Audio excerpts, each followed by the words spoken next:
मेरा नाम सौरभ सविता है। द खबरनामा देख रहे हैं। हम हाजिर हैं अपना नया कार्यक्रम संवाद लेकर। लगातार हमारे चैनल से मांग हो रही थी कि आप संवाद कार्यक्रम कर रहे हैं, लेकिन युवा राजनेताओं को दरकिनार कर रहे हैं। इसी मांग को ध्यान में रखते हुए हम आज एक ऐसे युवा राजनेता को लाए हैं जो कन्नौज में तो खास तौर पर किसी परिचय का मोहताज नहीं है, क्योंकि पिछला चुनाव इन्होंने लड़ा। भले छोटा चुनाव लड़ा, लेकिन पूरी ताकत से चुनाव लड़ा।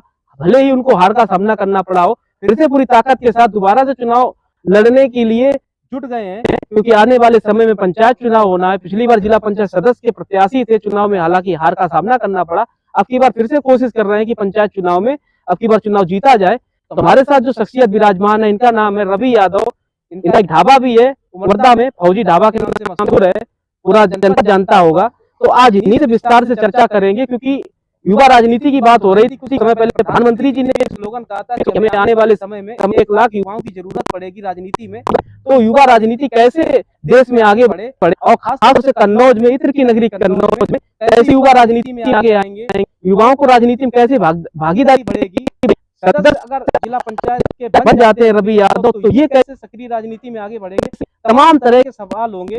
इनकी राजनीति की शुरुआत कैसे हुई, जीवनी इनकी पूरी कोशिश करेंगे खंगालने की, और पूरी विस्तार से आज इनसे वार्ता करेंगे। तो रवि यादव हमारे साथ जुड़ गए हैं। तो रवि यादव से करते हैं विस्तार से बात और समझते हैं इनकी पूरी जीवनी, कैसा ये लड़ने जा रहे हैं चुनाव जिला पंचायत सदस्य का, और आगे आने वाले समय में जो चुनाव होना है उसको लेकर क्या है समाजवादी पार्टी की तैयारी। क्योंकि ये समाजवादी पार्टी के सदस्य भी हैं, सक्रिय कार्यकर्ता भी हैं, तो समाजवादी पार्टी को लेकर भी इनसे विस्तार से चर्चा करेंगे।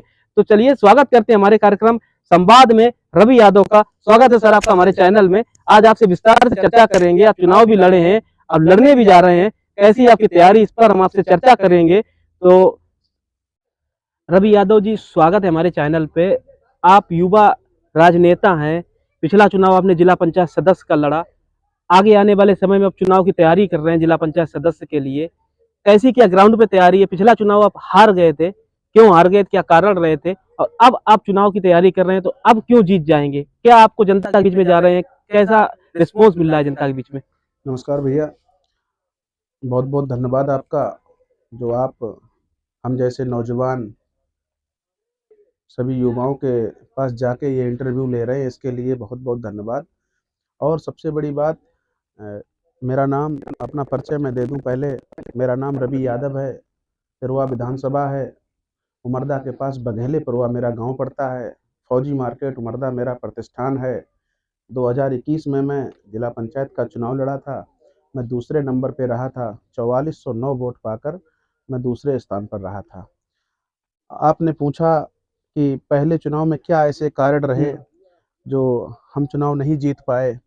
उसके कारण ये थे कि हमारा पहला चुनाव था, हमें वो नहीं जानकारियाँ थी कि चुनाव कैसे लड़ा जाता है। और बहुत जगह गए, क्षेत्रों में गए जहाँ पे बहुत भरोसा था कि यहाँ पे हम बहुत मजबूत होंगे, वहाँ हम कमज़ोर रहे। जहाँ भरोसा नहीं था वहाँ हम बहुत मजबूत रहे। युवा राजनेता हैं आप। कुछ समय पहले आपने प्रधानमंत्री जी का बयान सुना होगा कि आगे आने वाले समय में हमें लगभग 1 लाख युवाओं की जरूरत पड़ेगी राजनीति में आए वो, जिससे युवा जब राजनीति में आएगा तो देश आगे बढ़ेगा। तो प्रधानमंत्री जी का भी स्लोगन है कि युवा राजनीति में आए। तो इस बयान को कैसे देखते हैं? ये बात आपकी बिल्कुल सही है। हमारे नेता माननीय अखिलेश यादव जी, वो भी यही बात चाहते हैं कि जब तक युवा राजनीति में नहीं आएगा तब तक हमारे समाज का विकास नहीं होगा। युवा जब राजनीति में आएगा तो हम लोग आगे बढ़ेंगे, और गरीब घरों के बच्चे, जो कोठियों में पलने वाले लोग हैं, उद्योगपति लोग हैं, यही लोग राजनीति को हम लोगों को राजनीति में आने नहीं देते हैं। सही बात तो ये है कि बाबा साहब डॉक्टर भीमराव अंबेडकर ने जो संविधान बनाया, और सबसे बड़ी बात जो हमारे नेता ये बात कहते हैं, अब रानी की पेट से कोई राजा नहीं पैदा होगा। अब अगर राजा कहीं से पैदा होगा वो क्षेत्र की जनता तय करेगी, और बाबा साहब द्वारा बनाया गया संविधान जो वोट की ताकत है वो तय करेगी यहाँ का राजा कौन बनेगा। और माननीय अखिलेश यादव जी इसी को आगे लेकर चल रहे हैं। माननीय अखिलेश यादव जी ने अभी उत्तर प्रदेश में जो 37 सीटें जीती हैं, अगर वो 37 सीटें ना जीतते तो पता नहीं ये लोग क्या कर देते, संविधान चेंज कर देते। क्या बताएं। तो समाजवादी पार्टी के आप सदस्य हैं, आप जैसे बताया आप युवा नेता हैं, चुनाव भी लड़ चुके हैं और लड़ेंगे भी। अखिलेश जी युवा नेतृत्व तैयार करने के लिए जाने जाते हैं अक्सर। अभी जो 2024 का लोकसभा चुनाव हुआ, इसमें काफी बड़े पैमाने पर उन्होंने युवाओं को टिकट दी, संसद में भी पहुंचाया। आपको क्या लगता है, आप जैसे नौजवान पर भरोसा जताएंगे, या लगता है अखिलेश जी पीडीए की जो राजनीति कर रहे हैं उसी के तहत आगे बढ़ेंगे?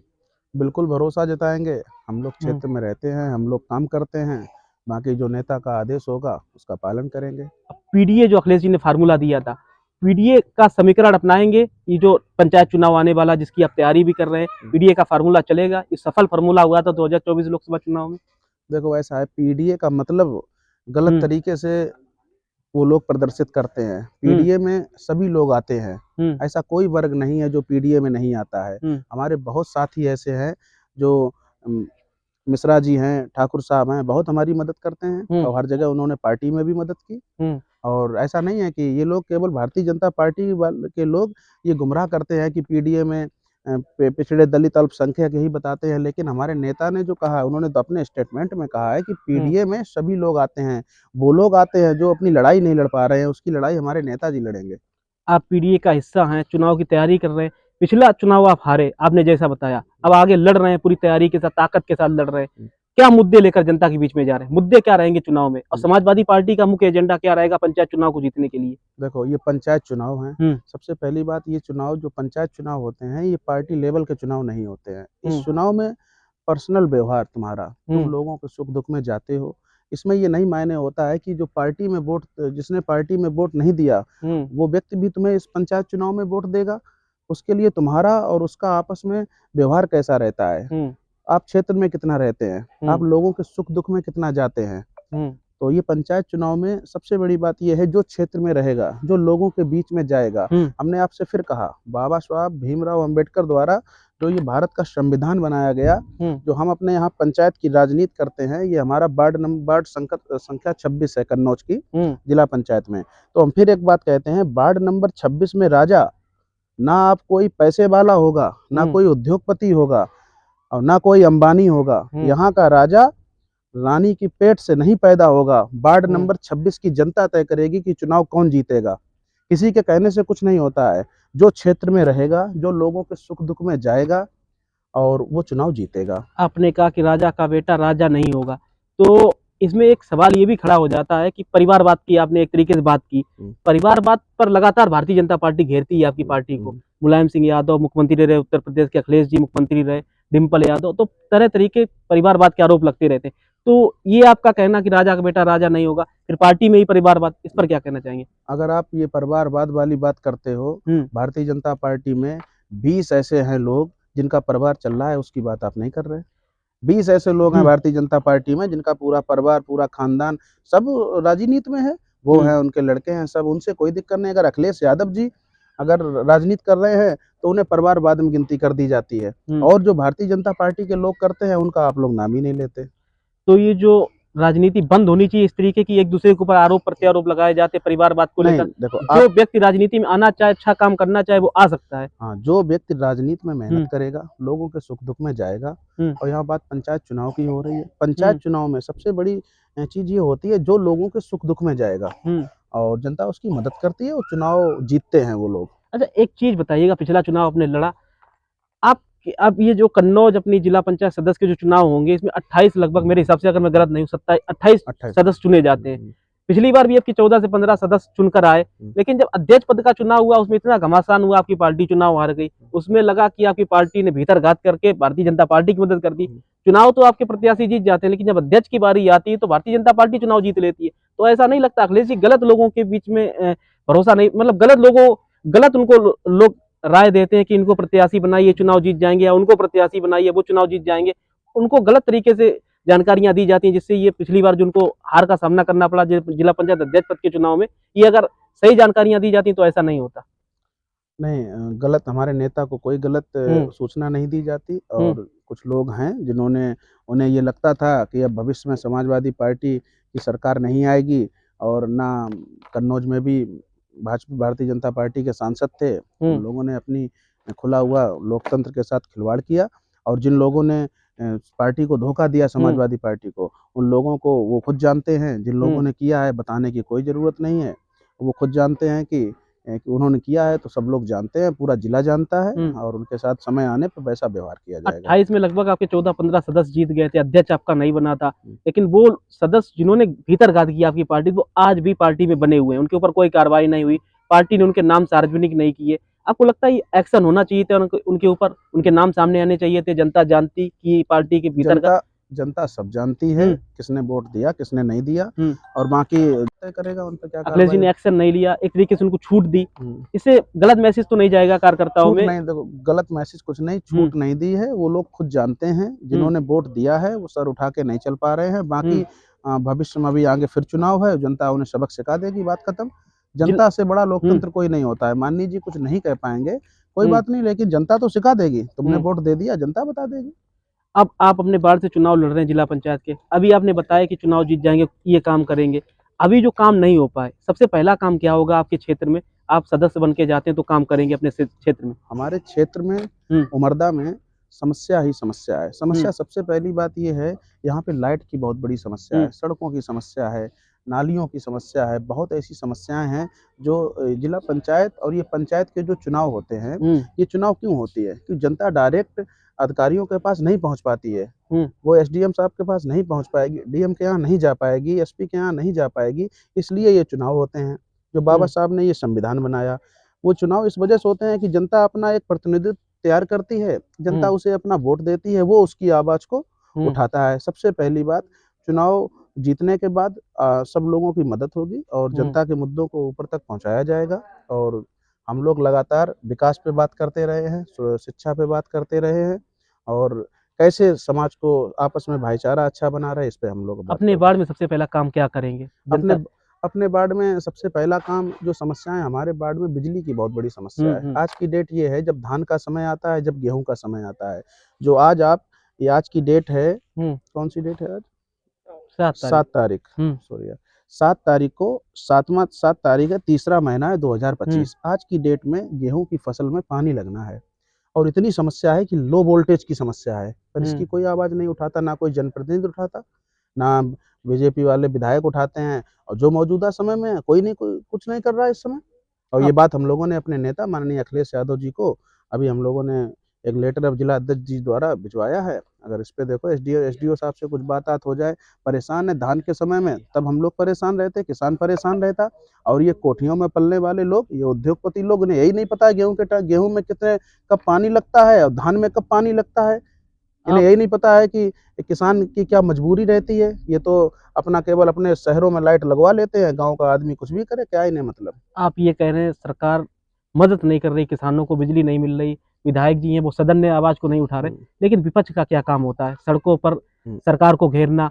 आप लोगों ने कितनी बार कोशिश की सरकार को घेरने की, कितनी बार सरकार को ज्ञापन देने की कोशिश की? हम लोगों ने लगभग 6 महीने पहले एसडीओ साहब को ज्ञापन दिया था धान के समय। जब हम लोगों ने ज्ञापन दिया, और ज्ञापन देते भी हैं, उस पर कोई कार्रवाई नहीं होती है। अगर हम लोग ज्यादा कुछ करते हैं, वो लोग मुकदमा लिखवा देते हैं, पुलिस उनकी है, लोग तो हर चीज उनकी है, हम लोगों को नाजायज परेशान किया जाता है। तो हम लोग अपने नेता को ये बात बताते हैं। हाँ, अगर ये बात सही है कि अगर ऐसे ही चलता रहा तो हम लोग बहुत बड़ी संख्या में एक दिन आंदोलन करेंगे। और पहली बात तो ये है, ये लाइट वाली समस्या, ये बहुत विषय गंभीर है। हमें ये नहीं समझ में आता, जब 2012 से लेके 17 के टाइम पे जब समाजवादी पार्टी की सरकार थी, तब लाइट यहाँ कैसे आ जाती थी, तब क्यों नहीं लो वोल्टेज की समस्या होती थी। अब क्या समस्या है जो लो वोल्टेज की समस्या रहती है? इस समय सबसे बड़ी चीज किसान परेशान है, जिसके गेहूं है।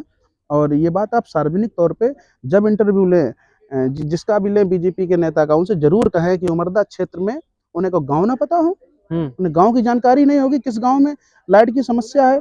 खानपुर, जरेड़, धीरपुर, नवलपुरवा, पन्नेपुरवा, पल्यूरा, यहाँ बिजली नहीं पहुंच पाई। बिजली यहाँ लो वोल्टेज की समस्या है। जनेशपुर, गुरा, पछाईपुरवा, शाहनगर, महादेवपुरवा, पट्टी, बड़नपुर, हाजीपुर, भीरार, भुटिया, फतेहपुर, उसके बाद ये मवई बिलवारी, हरोलपुरवा, ये हमारी उमरदा ग्राम पंचायत, सुखी ग्राम पंचायत, कुढ़ना ग्राम पंचायत, कनपुर डिहुड़ा ग्राम पंचायत, बहोसी ग्राम पंचायत, रामपुर मझला ग्राम पंचायत, हिम्मतपुर जसरापुर ग्राम पंचायत। अरे हम कितने के नाम लें, ये तिरवा विधानसभा की यही कंडीशन है, हमारे उमरदा के इधर साइड हर जगह यही। अच्छा एक बात बताइए, आपने गिनाई लो वोल्टेज वाली समस्या, आपके क्षेत्र में ऐसा भी कोई गांव है जहाँ बिजली अभी भी ना पहुंच पाई हो, या गांव लगभग 100% है जहाँ बिजली पहुंच गई? नहीं, जो बिजली पहुंची है ये आज की नहीं, इन लोगों ने नहीं पहुंचाई बिजली, ये पहले की पहुंची। 2015 में लगभग हर गांव, 16 में हर गांव में बिजली हमारे यहाँ पहुंच गई थी।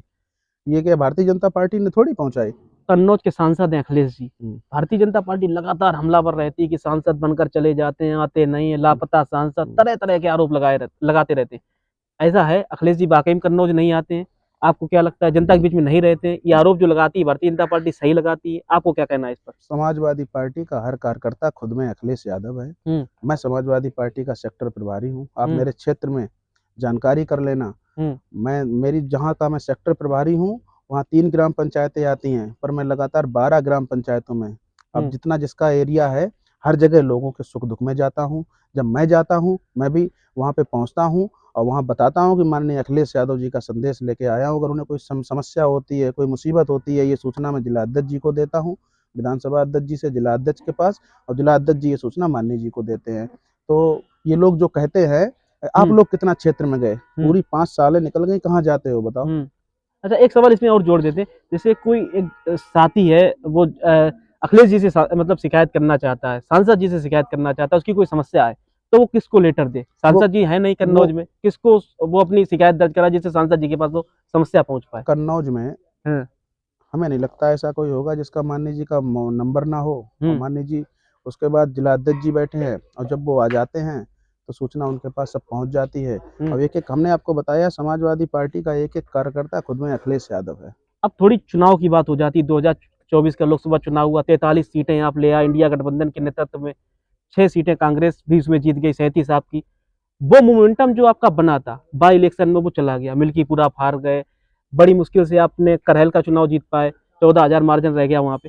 तो ये मोमेंटम क्यों आप मोमेंटम आपके पास से चला गया? वो मोमेंटम जो बना था, ये मोमेंटम क्यों आप संभाल कर नहीं रख पाते हैं? ऐसा आरोप लगाती भारतीय जनता पार्टी में, जनता के बीच में भी चर्चाएँ होती रहती हैं। वो आपको भी पता है कि हुँ, चुनाव कैसे जीता गया। हुँ, बाकी हम लोग अपना लेवल जो है वो हम अपने उमरदा, हुँ, तिरवा विधानसभा, इसके ऊपर हमारा राष्ट्रीय नेतृत्व सब तय वही तय करता है। करेगा। हाँ, वही तय करेगा, और हम लोगों ने चुनाव मजबूती से लड़ा, और इसकी कतई बताने की ज़रूरत नहीं है हुँ, कि वो चुनाव भारतीय जनता पार्टी कैसे जीती, वो आप भी जानते हुँ। हैं और आप कह नहीं पा रहे हो। लेकिन उसमें एक समस्या ये भी तो होती है, आप कह रहे अगर 2024 में आपको वो सीटें मिल गई, हुँ। तो आप ये भी तो कहिए कि उसमें भी बेईमानी हुई थी, आपको 43 सीटें मिल गई। आप दूसरी तरफ कहते हैं बाई इलेक्शन में बेईमानी हो गई, तो 43 सीटें आपको जनता ही नहीं तो जिताई है, वहाँ पे भी तो आपको वोट मिला है, तो वहाँ बेईमानी नहीं हुई, यहाँ कैसे बेईमानी हो गई? ऐसा है, मिल्कीपुर वाली जो आप हुँ, बात कर रहे हैं, हुँ, 403 विधानसभा में जब चुनाव होता है, हुँ, तो सारे अधिकारी हर जगह लगे होते हैं, आपको टोटल प्रशासन पूरा एक विधानसभा में चला गया। हुँ। और इस वजह से बाकी जो सही बात तो ये है कि आप अपने मन से अंदर से देखो हुँ। कभी, आपको हर चीज़ की जानकारी है कि अच्छा वो लोग चुनाव कैसे जीते। अच्छा, कुछ सीटों पर अखिलेश जी लगातार कहते रहते हैं कि बेईमानी से हराई गई, फर्रुखाबाद की सीट हो गई, बांसगांव की सीट हो गई, अलीगढ़ की सीट हो गई। इन सीटों पर बेईमानी के आरोप लगाते रहते हैं कि लोकसभा चुनाव में नुकसान हुआ, प्रशासन ने हरवाया। ऐसा हुआ था वाकई में? आप हुआ ग्राउंड पे रहे होंगे, वोट मांगने जाते थे कि सिर्फ नेताओं की ही नेता ही बात कर रहे हैं, ऐसा जनता के बीच में ऐसा कुछ नहीं था? ऐसा है, हम लोग अपने कन्नौज लोकसभा में हुँ, रहे, हम तो तिरवा विधानसभा का हमारा एक छोटा सीमित एरिया है, हम हुँ, अपने उस क्षेत्र में रहे। हमारे यहाँ से माननीय अखिलेश यादव जी जीते हैं। हुँ, उसके बाद बात नवल किशोर साग की रही, उन्हें चुनाव हरवाया गया है। हुँ, और नवल किशोर साग जी वाले चुनाव में तो हमने मीडिया उसमें देखा है, न्यूज़ पे देखा है, हुँ। और उसमें देखा कि लाइट वाइट चली गई, क्या समस्या रही, पर उन्होंने बेईमानी की है।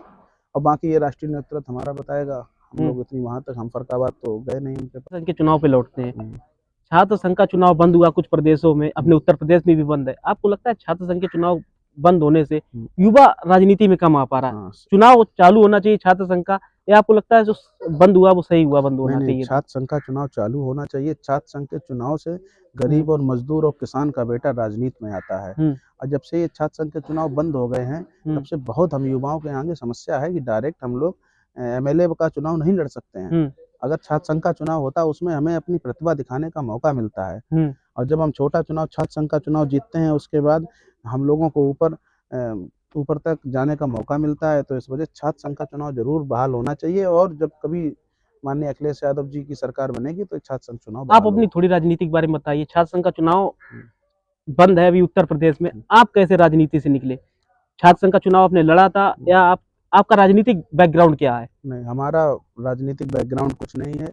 हाँ, मेरे बाबा वो एक किसान परिवार हुँ, में पैदा हुए थे, हुँ, और मेरे पिताजी 3 भाई हैं। मेरे पिताजी बीएसएफ बॉर्डर हुँ, सिक्योरिटी फोर्स उसमें सर्विस करते थे, हुँ, और हम 2 भाई हैं। हुँ, मेरे बड़े वाले भाई आरपीएफ रेलवे प्रोटेक्शन फोर्स में हैं, हुँ, और मैं घर पे रहता हूँ। हुँ।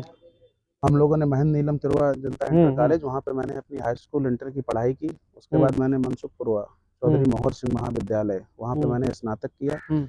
उसके बाद मैं कानपुर हम्म। उत्तम कैरियर नेशनल डिफेंस एकेडमी की मैंने तैयारी की जाके। हम्म। उसके बाद वहाँ पे रहने के बाद जब हम उमरदा में आए अपने, हम्म। तो यहाँ पे लगा कि लोगों के साथ रह के कि राजनीति हम्म। की जाए, तो हम सब लोग राजनीति में माननीय अखिलेश यादव जी के उस आंदोलन को आगे बढ़ाने में लग गए। हम्म। 2017 में जब वो सरकार 2017 में सरकार जब जब आपकी चली गई हाँ, जब भारत चली समाजवादी गई, पार्टी, हाँ। हाँ, तब अखिलेश यादव जी जब मुख्यमंत्री नहीं रहे, हम्म। तो हम लोग आना जाना वहाँ पे रहा। हम वही समाजवादी मिशन को आगे बढ़ाते रहे। उसके बाद 2021 में पंचायत का चुनाव आया। हम्म। हम सब लोगों ने कहा हमारे उमरदा का कभी कोई जिला पंचायत सदस्य हुए हैं, 10 साल पहले 5 साल पहले हुए हैं, कोई युवा नहीं जिला पंचायत सदस्य हुआ। तो हम युवाओं ने एक चीज़ बनाई, और ये भी नहीं कहा कि हम चुनाव लड़ें। काफ़ी लोग बैठे थे, उन्होंने कहा कि नहीं कौन चुनाव लड़ेगा, हम तो अपने शांत बैठे थे। तो उन लोगों ने कहा नहीं कि आप लड़ जाओ चुनाव, आपके पास संसाधन हैं। तो हमने कहा नहीं, अगर किसी को लड़ाना चाहो तो लड़ लो चुनाव, हम मदद करेंगे। सब लोग मिलके, पूरी टीम थी, अपने लोग थे सब। तो उसी में एक टीम बनी, तो उन्होंने कहा तुम चुनाव लड़ जाओ, हम चुनाव लड़े। और जब चुनाव लड़े तब पता लगा कि राजनीति क्या होती है। और राजनीति तो ये हमारी लड़ाई किसी भारतीय जनता पार्टी से पंचायत चुनाव, ये मैं पंचायत चुनाव की बात कर रहा हूँ, मेरी पंचायत चुनाव में किसी भारतीय जनता पार्टी से लड़ाई नहीं है। मेरी लड़ाई तो मेरे कुछ अपने लोग हैं, कुछ समाजवादी पार्टी के लोग, उनसे मेरी लड़ाई है। वही वो लोकल, उन्हें यही लगता है कि कोई युवा राजनीति में आगे ना आए, उन्हें यही समस्या बनी रहती है। जबकि माननीय अखिलेश यादव जी, समाजवादी पार्टी में आप लोग राजनीति करते हैं, माननीय अखिलेश यादव जी जिस आंदोलन को आगे बढ़ा रहे हैं, उस आंदोलन में कहते हैं युवाओं को आगे आने दो। पर इन लोगों को लगता है अगर ये युवा राजनीति में आ गए तो हम लोगों को कुछ नहीं होगा। तो हमारे 50% ऐसे लोग हैं, और कुछ, मैं सबका नाम नहीं ले रहा, कुछ लोग हैं केवल जो ये कहते हैं कि उमरदा का कोई युवा राजनीति में ना आए, और राजनीति में तो आए, वो जिंदाबाद करे, वो वैसी राजनीति में ना आए कि कोई चुनाव जीत पॉलिटिक्स में ना रहे। हाँ, मैंने कहा, मैंने बहुत सभाओं में कहा, बहुत जो हम लोग पीडीए चौपाल करते वहां पे कहा। मैं अपने पंचायत चुनाव की व्यक्तिगत बात कर रहा हूँ, मैं किसी पार्टी विशेष की बात नहीं कर रहा हूँ। अगर जो मैंने कहा पीडीए चौपाल में, अगर रवि यादव चुनाव ना जीते, और मैंने क्यों कही, मैं ये बात भी आपको बताऊंगा। अगर रवि यादव चुनाव ना जीते वार्ड नंबर 26 से जिला पंचायत सदस्य का, तो कोई युवा कभी चुनाव नहीं जीत पाएगा। वो क्यों नहीं जीत पाएगा? वो इस वजह से नहीं जीत पाएगा, वो ये कहेगा जब यार वो रवि 5 साल पहले लगा रहा, 5 साल अब लगा रहा, अगर ये रवि नहीं चुनाव जीत पाया यार, मैं कैसे चुनाव जीत जाऊंगा? अच्छा, कुछ लोगों की मनसा ही यही है। अच्छा, जैसे आपने कहा कुछ लोगों की मंशा है कि रवि यादव चुनाव ना जीते। रवि नहीं, वो केवल रवि तक नहीं सीमित है, युवाओं सभी युवाओं को लेकर, युवा ना आगे कोई राजनीति में, उमरदा से ना आगे आए। तो आप 26 नंबर से प्रत्याशी भी हैं, पिछला चुनाव भी लड़ा आपने, तो कुछ समाजवादी पार्टी के नेताओं के नाम के ऊपर आप इंडिकेट कर रहे हैं। ऐसे नाम आप सार्वजनिक नहीं करेंगे, हम जानते हैं, लेकिन ये नेता क्यों नहीं चाहते कि कोई युवा राजनीति में आए, वो भी उमरदा से कोई राजनीति में? बात ये है, वो ये चाहते हैं कि तुम जिंदाबाद करो, नेतृत्व नहीं करोगे, नेता नहीं बनने देंगे, जिंदाबाद करिए, हमारी करिए ना किसी दूसरे करिए, पर जिंदाबाद करिए। ऐसे लोगों के नाम आपने चिन्हित करके राष्ट्रीय नेतृत्व को दिए, इंडिकेट किया उनको कि ऐसे लोगों पर पार्टी एक्शन ले। ये हम देंगे, और ये हम और 1-2 बार हम दे भी चुके हैं। बाकी ये सब चीजें जब चुनाव हो जाए उसके बाद कोई मतलब नहीं उन सब चीजों से। उनकी यही शुरू से रही है, किसी युवा, कोई भी युवा हो, सबके साथ उनका यही काम रहा हो। और कुछ हैं, ज्यादा नहीं, सब लोग हमारे भी बहुत फेवर में हैं, बहुत लोग मदद करते हैं हमारी। कुछ लोग हैं जो नहीं चाहते हैं कि कोई राजनीति में जाए, आगे बढ़े। 2024 लोकसभा चुनाव जैसी आपकी पार्टी की सफलता मिली, युवा राजनेता के तौर पर हम समझना चाहेंगे, पंचायत चुनाव आने वाले समय में वो चलेगा? पीडीए का फार्मूला जो 2024 लोकसभा चुनाव में चला, ये आपको लगता है काफी समय बीत चुका है, जनता नए मुद्दे जनता के बीच में आते रहते हैं, अब वो पीडीए का फार्मूला नहीं चल पाएगा, या कोई और नए मुद्दे लाने चाहिए अखिलेश जी को, राष्ट्रीय नेतृत्व को? पंचायत चुनाव में एक तरफा चलेगा, माहौल बनेगा समाजवादी पार्टी का, और एक तरफ चलेगा। उसका कारण है समाजवादी पार्टी के लोग क्षेत्र में रहते हैं, समाजवादी पार्टी के लोग जनता के बीच में रहते हैं, इस वजह से माहौल, ये पंचायत चुनाव में हमेशा समाजवादी पार्टी जीती, चाहे पंचायत चुनाव हो, चाहे कोई भी आप इलेक्शन ले लो, छोटे इलेक्शन, हम समाजवादी इंडिया पार्टी, गठबंधन में आप लोग हैं, राहुल गांधी नेता विपक्ष ये हैं, बहुत बड़ी बात बड़ी है। बात आप ये लोग राष्ट्रीय नेतृत्व तय तय करेगा। हम लेकिन लोग राहुल जी के नेतृत्व में और अखिलेश जी के नेतृत्व में, इंडिया गठबंधन के नेतृत्व में ही क्या आप लोग पंचायत चुनाव लड़ने जाएंगे कि कांग्रेस अलग लड़ेगी, आप अलग लड़ेंगे? ये बहुत अलग बात अलग है। बात है, अब नहीं तय हम कर। लोग नहीं तय कर सकते हाँ, कि कैसे चुनाव लड़ाया जाएगा, हाँ, पर हम लोग चुनाव लड़ेंगे अपना। और समाजवादी पार्टी जैसे कुछ ऐसे कुछ सीटें होती हैं, पंचायत चुनाव में पार्टी लेवल ज़्यादा नहीं मायने रखता है, वहाँ पे अब आगे आने वाले समय में जो 2027 में विधानसभा चुनाव भी होने हैं उत्तर प्रदेश में, आपको लगता है सरकार बनेगी अब की बार 2027 में, या लगता है कि अभी बहुत लंबा समय है, बहुत मेहनत करनी पड़ेगी अखिलेश जी को भी, आपकी पूरी टीम को, या लगता है नहीं अब समय आ गया है, जो नुकसान हो चुका 2017 में 2022 में, अब वो आगे आने वाले समय में नहीं होगा, 2024 में इसका फायदा भी मिल चुका है आपकी पार्टी को? क्या लगता है आपको? सरकार बनेगी 2027 में, पूर्ण बहुमत की सरकार बनेगी, अखिलेश यादव उत्तर प्रदेश के मुख्यमंत्री होंगे, ये तय है। और ये बाकी 2024 में जनता ने सेमीफाइनल खेल दिया है, फाइनल में समाजवादी पार्टी की। महाकुंभ को लेकर क्या कहेंगे? आपके क्षेत्र के लोग भी महाकुंभ गए होंगे, स्नान करके आए होंगे, कैसी व्यवस्था थी सरकार की? अखिलेश जी भी गए कुंभ स्नान करने के लिए, राहुल जी नहीं गए, वो एक अलग बात है, लेकिन एक दृष्टि से देखते हैं महाकुंभ को तो कैसा देखते हैं? अच्छा देखते हैं, अच्छा आयोजन था सरकार का, या सरकार कहीं ना कहीं फेल भी हुई इस आयोजन को कराने में? नहीं गए, हम भी महाकुंभ गए और बहुत अच्छा लगा। और सरकार की जो नाकामियां रही, बहुत लोगों की जो घटनाएं हुई, उससे बड़ा मन व्यथित है। और भगवान जो लोग उस घटना में मारे गए, जो खत्म हो गए, उन परिवारों के प्रति हम लोगों को शायद भावपूर्ण श्रद्धांजलि है। 30 लोग जो खत्म हुए थे इस घटना में, काफी देर से नाम सार्वजनिक किए गए, इससे अखिलेश जी काफी नाराज थे सरकार से। बहुत लोग खत्म हुए, जो सरकार ने जो ऑफिशियल आंकड़ा दिया वो 30 का ही दिया था, जानकारी नहीं हो पाई। हमें तो लगता है बहुत लोग गए हैं। अब उस पर क्या बताया जाए, बड़े स्तर का मामला है। अच्छा, एक जो ये राजनीति हो रही है, आप युवा राजनेता हैं, कुछ समझते होंगे, जैसे अखिलेश जी कह रहे हैं कि एक रिपोर्ट आई जिसमें कहा गया कि गंगा जी का पानी वहाँ महाकुंभ में बहुत ज्यादा प्रदूषित है, तो फिर अखिलेश जी ने कन्नौज में आकर शायद कहा कि लखनऊ दिल्ली को सुअर कहना चाहता है, सुअर की पॉलिटिक्स आई बीच में। ऐसा ये हम लोगों को जानकारी नहीं है अभी हमें इस चीज की।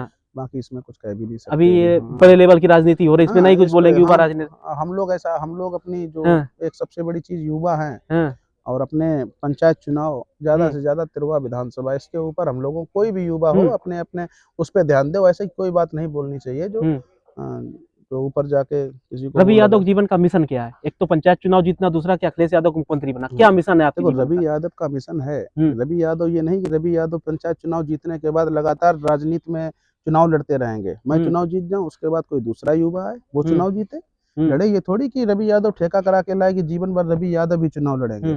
मेरा मतलब है कमजोर नौजवान, छात्र, परेशान, पीड़ित, किसान, सबके बच्चे राजनीति में आए और चुनाव लड़े और चुनाव जीते।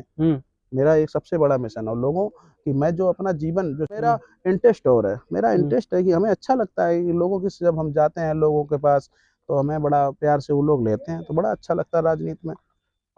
चुनाव आएगा, अखिलेश जी का गृह जनपद है, सांसद है यहाँ पे, चुनाव आएगा तो वो अलग दिलचस्पी लेंगे पंचायत चुनाव में, खासतौर कन्नौज में। तो अगर वो कहते हैं आपसे, रवि जी आप चुनाव ना लड़िए, किसी दूसरे को लड़ने दीजिए, या आप लड़िए, लेकिन आपस में खींचतान मत करिए, पार्टी का हित देखिए, आपका फैसला क्या होगा? निर्दलीय जाएंगे या पार्टी पर ही भरोसा जताएंगे? नहीं, अगर वो कह देंगे तो नहीं लड़ेंगे, ऐसी कोई बात थोड़ी है। अखिलेश जी के फैसले का सम्मान करेंगे, उनका सम्मान है सर्वोपरि। लेकिन उन लोगों का भी नाम आप इंडिकेट करेंगे कि ये लोग पार्टी के लिए गलत काम करते हैं, इनको आप सबक सिखाइए, इनके ऊपर कार्रवाई होनी चाहिए। वो लोग बड़े नेता हैं, तो नाम हम किसी का नहीं लेंगे। और बाकी जो जैसा चल रहा है चलने दो, हर जगह होता है, भारतीय जनता पार्टी में नहीं है ये, किस परिवार में लड़ाई झगड़े नहीं है, सब में है थोड़े बहुत, लेकिन हैं तो हैं। अब हम लोग पिछली बार भी वो सब लोग हमारे उसमें थे, अपोजिट में, फिर भी हम दूसरे नंबर पे रहे, और इस बार भी है, और इस बार भी है। इस बार तो हमने मना भी लिए काफी लोग, दो लोग बचे हैं, कोशिश करेंगे। लेकिन ऐसे लोगों को चिन्हित करना चाहिए जो युवाओं को खासतौर पर राजनीति में नहीं आने देना चाहते, या कोई दूसरा राजनेता ना तैयार हो जाए इस क्षेत्र में।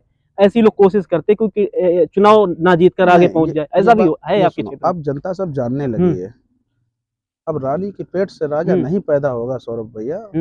अब ये लोकतंत्र और जनता, वार्ड नंबर 26 की जनता तय करेगी, और जहां का भी पंचायत चुनाव वहां की जनता तय करेगी। जो क्षेत्र में रहेगा वो चुनाव जीतेगा, इसमें कतई कोई वो नहीं निसंदेह। जो लोगों के पास जाएगा वो चुनाव जीतेगा। अच्छा, बिजली की समस्या तो आपने बता दी, लेकिन आपके क्षेत्र में ऐसे भी युवा होंगे जो बाहर रहते होंगे, दिल्ली, मुंबई, चेन्नई, अलग अलग शहरों में रहते होंगे।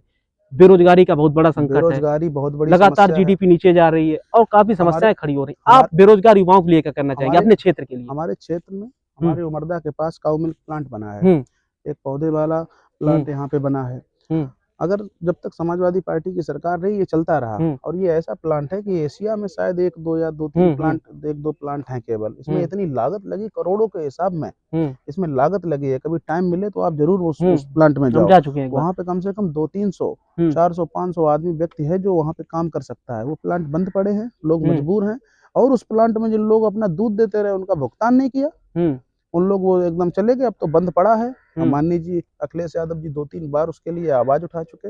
हम लोगों ने अभी राष्ट्रपति महोदय को वहाँ पे ज्ञापन दिया था। कुछ नहीं, बस कि ठीक है 10-5 दिन में देखेंगे, कुछ नहीं करते वो सब लोग। और बाकी परेशान है, युवा परेशान, हर व्यक्ति परेशान है। किसकी बताएं, सब परेशान है इससे। सदस्य बनते हैं जिला पंचायत का, तो ये सब काम कोशिश करेंगे चालू करवाने की। हम अपनी आवाज को बुलंद करेंगे, नेता के पास पहुंचाएंगे, उस आवाज को बुलंद करेंगे। और अगर कोई बात पड़ती है, जैसे कि हमारे कोई युवा है, उसे कोई परेशान करता है, कोई किसान है, उसे परेशानी होती है, जो हम कोई भी है, हम उसकी आवाज को बुलंद करेंगे। सबसे बड़ी बात क्या है, जो गांव के लोग होते हैं वो अपनी बात को नहीं सही तरीके से कह पाते हैं। हम लोग वो बात कलेक्टर में जाएंगे, डीएम कार्यालय में जाएंगे, एसडीएम कार्यालय में जाएंगे, वहां पे बताएंगे कि हाँ कि भाई इनकी समस्या है, इसे सुनिए। और हम लोग जनप्रतिनिधि इसीलिए बनते हैं। और जिला पंचायत सदस्य हो जाना बहुत बड़ी बात होती है। जब तुम जिला पंचायत सदस्य हो जाओगे, तुम्हारी बात को और गंभीरता से सुना जाएगा, और हम लोग उस लोगों की समस्याओं को वहाँ पे बताएंगे और अपने नेता को बताएंगे। और समस्याएं तो बहुत है यहाँ पे, बेरोजगारी समस्या है, क्या क्या बताएं, इतनी समस्याएं हैं, सब समस्या ही समस्या है। जिला पंचायत सदस्यता की सीमित रहेंगे कि आगे चलकर अध्यक्ष पद के लिए भी कोशिश करेंगे कि वहाँ पे भी जाएं और अपने क्षेत्र का नाम करें? वो समाजवादी पार्टी है, हाईकमान तय करेगा। हाईकमान तय करेगा, जैसा पार्टी का निर्देश होगा वैसा। तो ये जिला पंचायत सदस्य को लेकर अभी चर्चा हो रही थी। जाते जाते कुछ ऐसे काम बता दीजिए जो छाप छोड़ जाएं आप इस चैनल के माध्यम से, जनता आपके काम को देखे कि आने वाले समय में हम ये काम करेंगे। अगर आप हमें सदस्य बना के भेजते हैं, क्या काम रहने वाले हैं? अगर रवि यादव जिला पंचायत सदस्य बन के जाते हैं उमरदा से, वार्ड नंबर 26 से, आपके क्या काम रहने वाले हैं? वार्ड नंबर 26 से अगर हम चुनाव जीतते हैं, हम लोगों के सुख दुख में रहेंगे, क्षेत्र के विकास, क्षेत्र के शिक्षा, क्षेत्र के जो औद्योगिक विकास हैं, इन सब पे हम लोग काम करेंगे। और सबसे बड़ी चीज कि जो मैं अपने युवा साथियों से एक बात जरूर कहूंगा कि अपने अंदर एक जुनून जरूर पैदा करें। कभी किसी के सामने डरने की जरूरत नहीं है। एक कहावत याद रखना कि आंधियों को जिद है जहां बिजलियां गिराने की, हम लोगों को भी जिद है वहीं आसियां बनाने की। अगर उसूलों पे आंच आए तो टकराना जरूरी है, जिंदा हो तो जिंदा नजर आना जरूरी है। बस अपने उसूल को, अपने सम्मान से कभी समझौता मत करना। तो ये युवा साथ देगा आपका चुनाव में, और रवि यादव को यहाँ से जिताकर भेजेगा, आपको पूर्ण भरोसा इस बात का? युवा साथ देगा। और इस बार चुनाव रवि यादव नहीं लड़ रहे हैं, चुनाव जनता लड़ रही है, और चुनाव जीतेंगे। पिछली बार जो हुआ आपकी बार ऐसा नहीं होगा? हाँ, ऐसा नहीं होगा। इस बार चुनाव जीतेंगे, अच्छे वोटों से जीतेंगे। भीतरघात जो पिछली बार हुआ, ऐसा आपकी बार नहीं होगा? पार्टी सबक सिखाएगी ऐसे लोगों को? हाँ, वो ऐसा कुछ नहीं होगा। इस बार समाजवादी पार्टी बनेगी। पूरी उम्मीद है आपको चुनाव जीतने की। टिकट भी मिलेगी, ये भी आप पूरी उम्मीद? टिकट भी मिलेगी। काम कर रहे हैं धरातल पे? हाँ, धरातल पे काम कर रहे हैं। टिकट मिलेगी, बाकी नेता का आदेश होगा तो वो किया जाएगा। बाकी हम तो कह रहे टिकट हमें मिलेगी और हम पूरी ताकत से चुनाव लड़ेंगे। धन्यवाद रवि जी हमसे बात करने के लिए। तो ये रवि यादव थे हमारे साथ आज के कार्यक्रम में। आगे आने वाले एपिसोड में कोई और नई शख्सियत होगी, उससे रूबरू कराएंगे, चर्चा करेंगे विस्तार से। आज के लिए मुझे यानी सौरभ सप्ताह को दीजिए इजाजत, और देखते रहिए हमारे चैनल द खबरनामा को। यूट्यूब पर सब्सक्राइब नहीं किया तो सब्सक्राइब कीजिए, फेसबुक पे फॉलो नहीं किया फॉलो कीजिए।